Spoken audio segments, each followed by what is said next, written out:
Hi, I'm Joseph Phillips, the Director of Education at Instructing.com. I want to talk to you today about one of my heroes in quality, and that's W. Edwards Deming.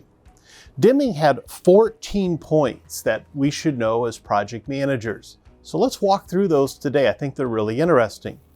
The first point is to create a constancy of purpose focused on improvement of product and service. So if we think about that, create a constancy of purpose. It's like a mission focused on the improvement of our product or service. So it's continuous improvement, something that's so important, not only for our processes internally, but for the products and services that we offer our customers. Deming's second point is to adopt a new philosophy, and that's leadership for change. Change can be hard to do. Change can be daunting for some people and really intimidating for people, and a lot of people are afraid of change. But Deming tells us we want to have this philosophy, a leadership for change. Change happens all the time, whether we want it to or not. So let's be a leader for change in our organization and in our projects. Point number 3 is to cease dependence on inspection to achieve quality and build quality into the product in the first place. In project management, we have quality assurance and we have quality control. Quality control is what Deming's talking about here, about going out and inspecting the deliverables to ensure that quality exists. Well, we can't inspect quality into a product or a service. It needs to be built in to that product or service. So let's develop that philosophy, that mindset, that we're going to do it right the first time and be of quality the first time, which opens the conversation that we need to define quality as we go into a project. What constitutes quality? Number 4, in the practice on awarding business solely on price. And this is something that I think is a real challenge to do, that if we always go just to the lowest bidder, we're not ensured that we're going to have quality for that price. So while price is always an important component when it comes to procurement and awarding work, we also need to think about the experience and the quality, and is that going to meet our business need? Number 5, improve constantly and forever the system of production and service to improve quality and productivity, and thus constantly decreasing cost. So if we think this through, if we are committed to improving quality in our products and our service, how does this reduce costs? Well, we're going to have happier customers, repeat business. We're going to gain market share because we have a quality, reliable product. And then we're going to be able to deliver faster, yes, faster, because we're not wasting time doing rework and servicing other old defective solutions. So again, we're doing it right the first time, and that's going to help us grow our business and to have stability in the marketplace. Number 6 is one, of course, that is close to my heart, and that is to institute training. As you know, my business is training, and I see the value in training, but often I have to sell or coach or explain why training is so good. Sometimes people say to me, well, why would I want to train my people if they get the PMP or the CAPM or they learn these new project management skills, they're going to leave my organization. So, well, what's worse, that they might leave your organization with these skills, or they don't have these skills and they stay in your organization? So it's better to train people, institute training that supports quality.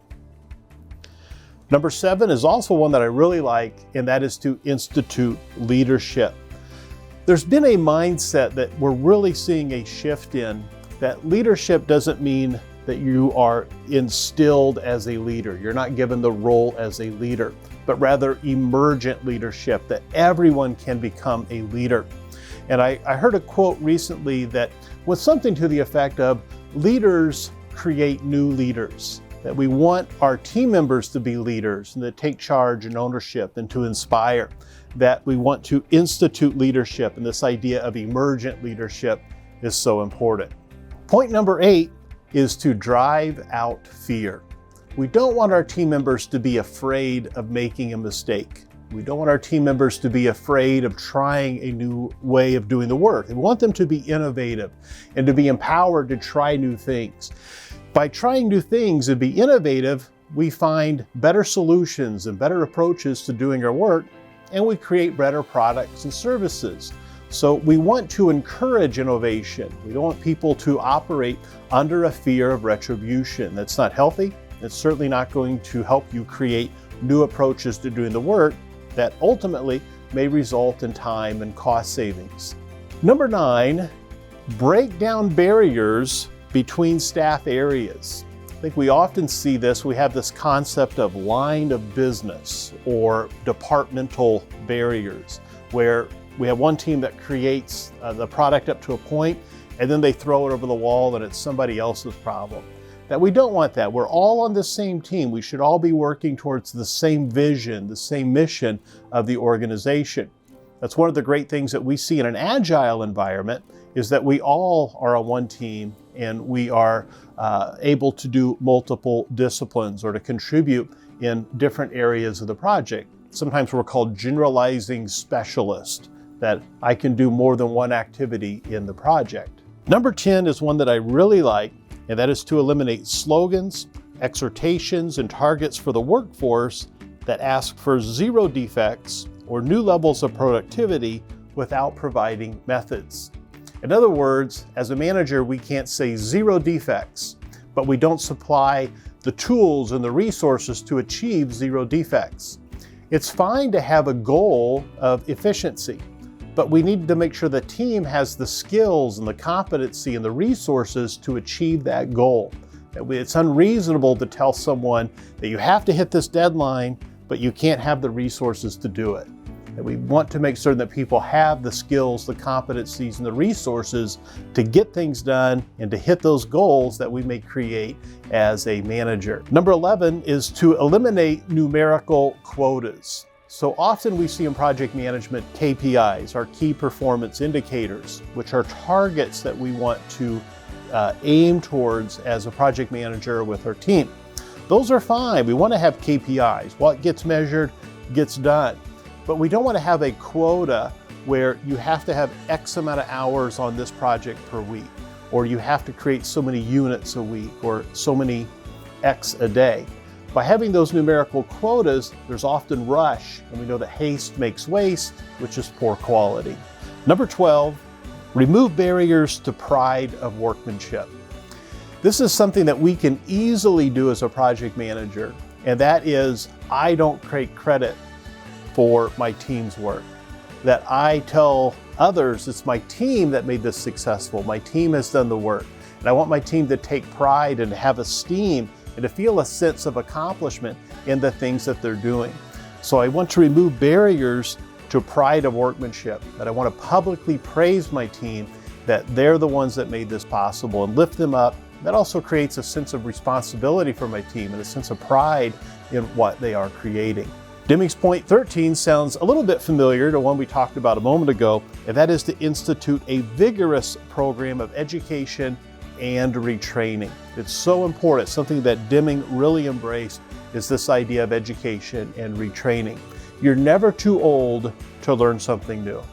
You're never too old to create a new goal and to learn how to achieve that goal.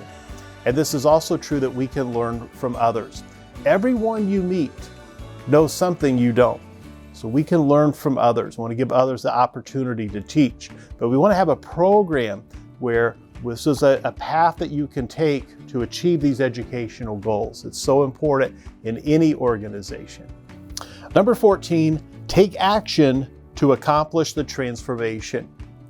If we go back to the beginning of the year, take any of your favorite years in your life, and perhaps you created some resolutions or you created goals of things that you were going to achieve in that year, and over time they began to fade away.